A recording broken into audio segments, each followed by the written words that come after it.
A lot of people would say that's a lot of thing about athletes where there's a debate where, oh, why aren't our female athletes not getting paid as much as our male athletes? And it's a very valid point. A lot of time you can answer that very quickly. It's very simple. More people watch the male sports than they do our female sports. So you have to accept that.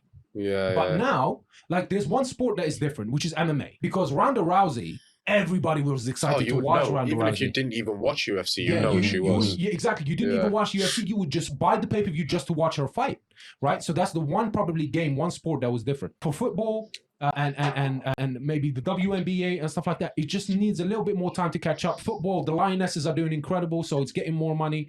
But it's all about that. It's never, sometimes a lot of people, we like to think it's a negative thing every time, but it's not. Sometimes it's just a simple answer. It's just, it needs more eyes on it. That's all it is. Ronaldo, by the way, Ronaldo makes so much. You know how much he makes a year? 335 million. 235 million a year. That's a new contract. That's a new contract. So a year. That's just ridiculous. Because there was within the last week or so, depending on when this episode comes out, there was a breaking news. I've got to look at it on my phone. Sorry, there was breaking news of a woman's transfer record fee. Of? Guess how much it was? Around the room, real quick. 1 million. Oh, you know already. Was it 1 million? She plays for Arsenal. Yeah. Arsenal signed her more recently, and it's the record fee right now. Wow. They should have paid her at least 5 million more for being good looking.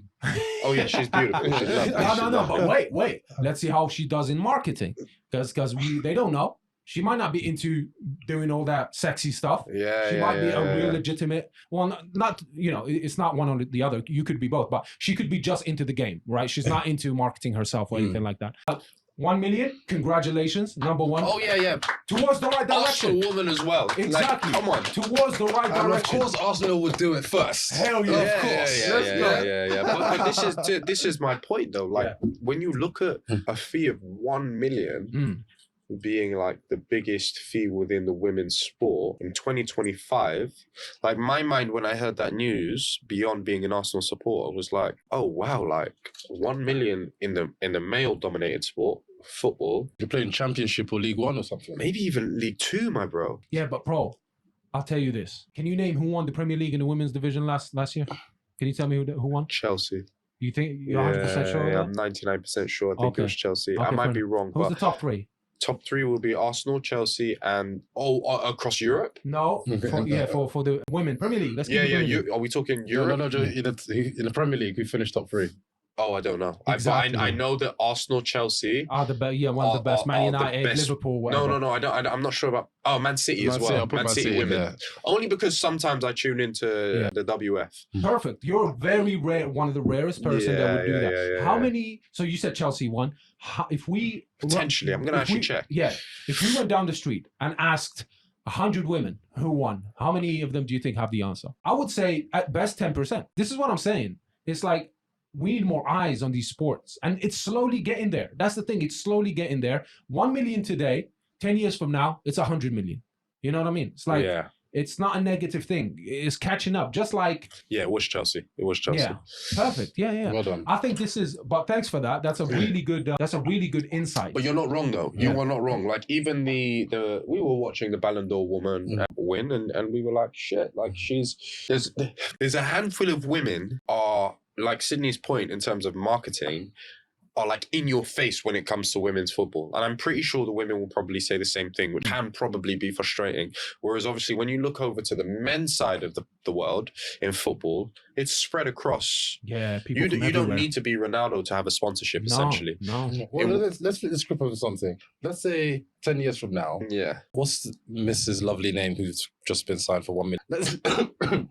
Let's say Olivia was signed for 100 mil. And then she gets put on like a Declan Rice salary. And then in 5 years, you say, yeah? In 5 years. And let's say she now finds herself a very nice man. Yeah. If the shoe was on the other foot, we would call them a wag. So what would they call us? That's a good point. That's a great point. Shout out Olivia Smith. Her name is Olivia Smith. Would you like me to tell you a bit more details about the contract and stuff? How much she's getting paid? Yeah, I'm curious. Roughly. So she's a 20-year-old, signed a 4-year contract with the European champions. And the original fee is actually undisclosed, but multiple sources say that games first to reach 1 million mark, but we're talking $1 million. Oh, Yeah, so shave 200 odd K off that, 100, Yeah. 200, 100 K off that. Or Yeah. maybe the stuff that Pound was sterling. undisclosed was. Undisclosed. Figure- probably- I'm to a yeah, million. yeah, exactly. yeah, Plus, sure. if this is base, yeah, that's good. Base, $1 million is base, great. Imagine your sponsorships.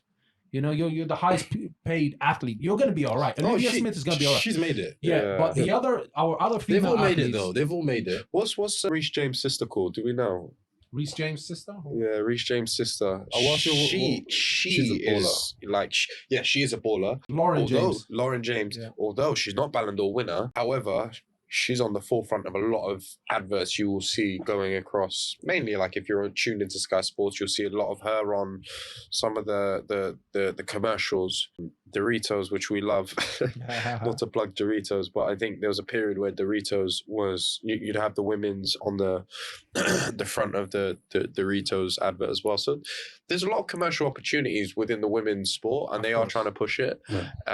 He'll get there. He'll They get definitely there. will, because I'm not gonna lie. Do you remember when we were younger, my bro? Yeah. I know you will definitely remember. I'm gonna shout out Annette Dean, because one of our close school friends is Andrew Dean.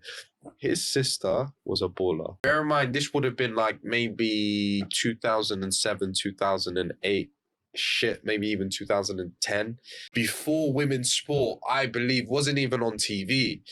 But she was a baller. And we respected the fact that she was a baller. Yeah. Not just because it was our classmate's older sister, but because the talent was there. Skills She were was there. quick. Her touch was cold. She had great vision on the pitch. She was better than most of the guys in our like, when I tell you she was dribbling the ball and going past people, Everybody. because I think she was a winger actually. She was rapid. And I think that's probably why, to your original question, Sammy, I think it's why it's getting its notoriety. Yeah.